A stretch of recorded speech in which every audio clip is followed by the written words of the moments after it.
নমস্কার বন্ধুরা, প্রথমেই ট্যুর ফান অ্যামিউজমেন্ট চ্যানেলে আপনাদের সকলকে স্বাগত। আপনারা দেখে বুঝতেই পারছেন আমরা চলে এসেছি প্রত্যেকের মনের অন্তরে শ্রদ্ধার জায়গা, সেই পরমহংসদেব শ্রীরামকৃষ্ণের জন্মস্থান কামারপুকুরে 190তম জন্মোৎসব উপলক্ষে আমরা কামারপুকুর রামকৃষ্ণ মঠে এসে গেছি।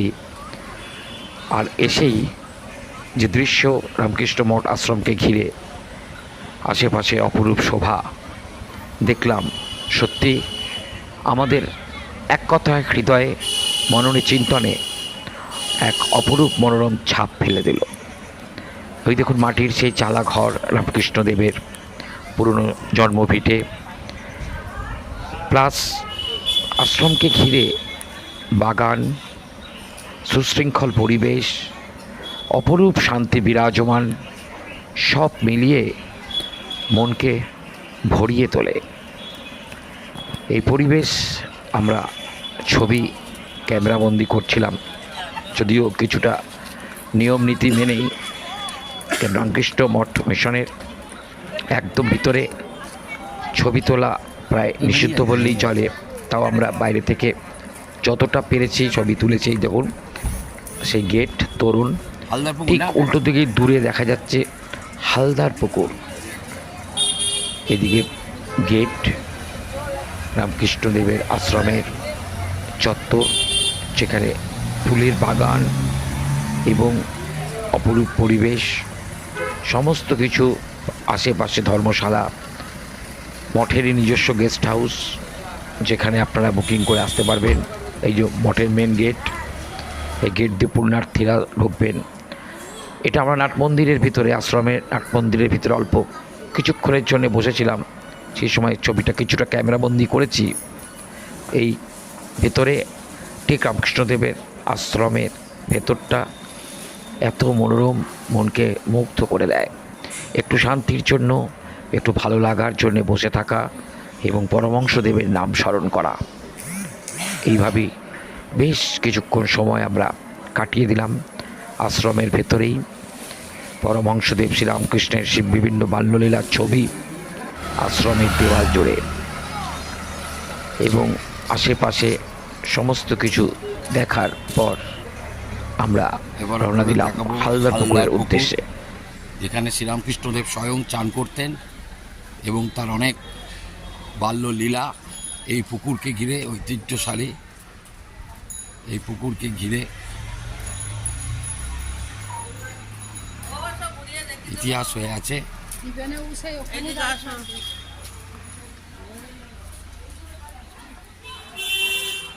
এই যে হালদার পুকুর, পুকুর তো নয়, যেন দিঘি, সুবিশাল জলরাশি। অনেকে স্নান করেন পুণ্যার্থীরা। ওইদিকে মহিলাদের স্নান ঘাট। প্যান্টটা ভিজে কতক্ষণ থাকবে তোমার? একটুখানি কমন সেন্সটা কি চলে যাচ্ছে? না না, প্যান্ট ভেজে নি।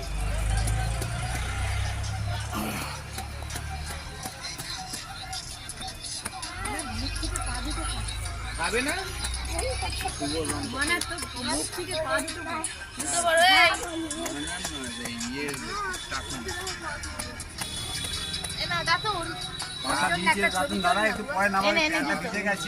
প্যান্টটা ভেজে নি। ওখানটা কি না আমতলা কিছুটা বসে থাকো।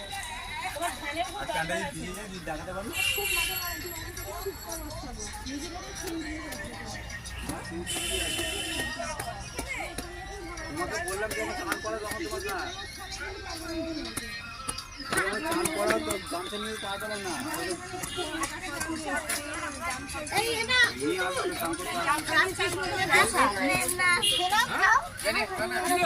তোমরা এখানে বসো, বাপি চান করে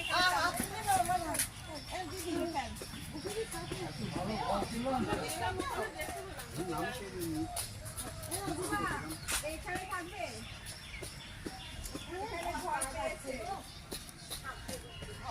কি করে জানবে? এটা থাকতে দেবে।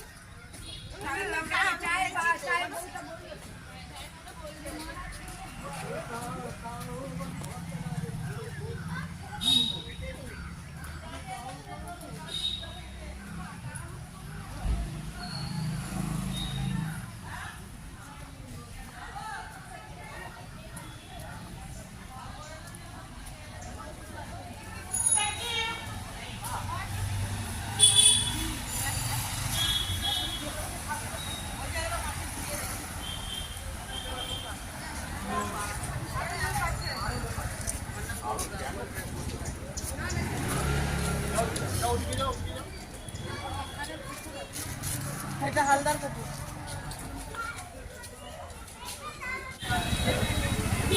এই রামকৃষ্ণ মঠের সামনেই সমস্ত দোকানের পসরা, সমস্ত গেস্ট হাউস এবং ওই যে ঐতিহ্যশালী মিষ্টির দোকান। এখানে রামকৃষ্ণদেব মিষ্টি খেতেন। কামারপুকুর রামকৃষ্ণ মঠের ঠিক লাগোয়া যে মিষ্টির দোকান, কৃষ্ণদেব এখানেই জন্মস্থান করেছিলেন। এটা আপনাদের মঠ দেখালাম। আর এখানেই এই দুটো মিষ্টির দোকানে। হ্যাঁ,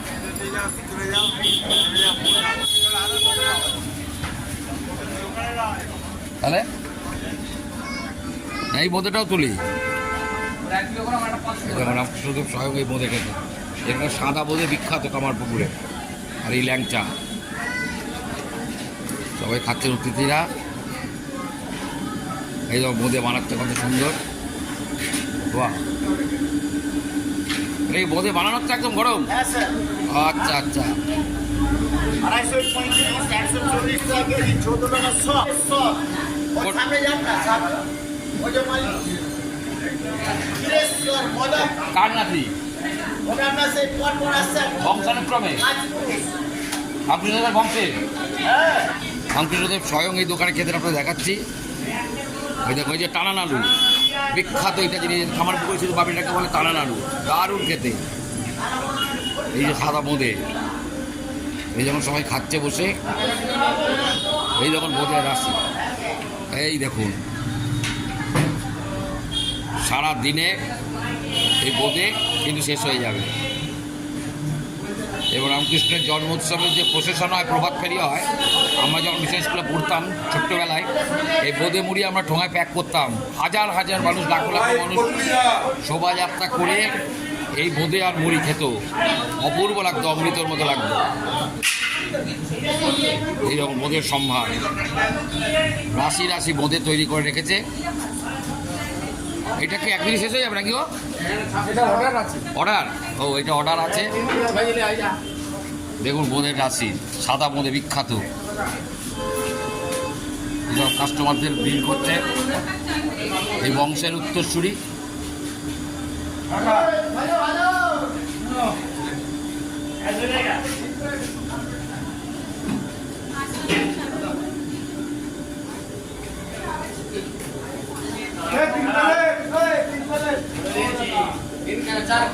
এই সব তৈরি করছে।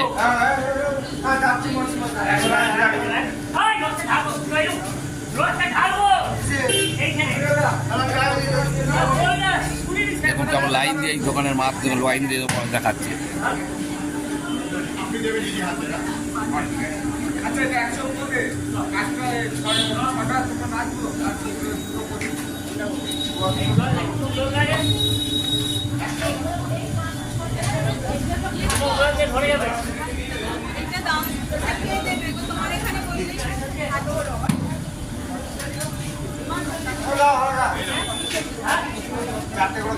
কার নাম ছিল গো এটা, ওই দোকানটা?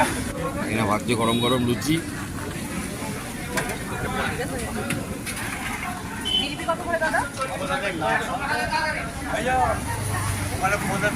হ্যাঁ হ্যাঁ, প্রচুর মধ্যে দেখলাম।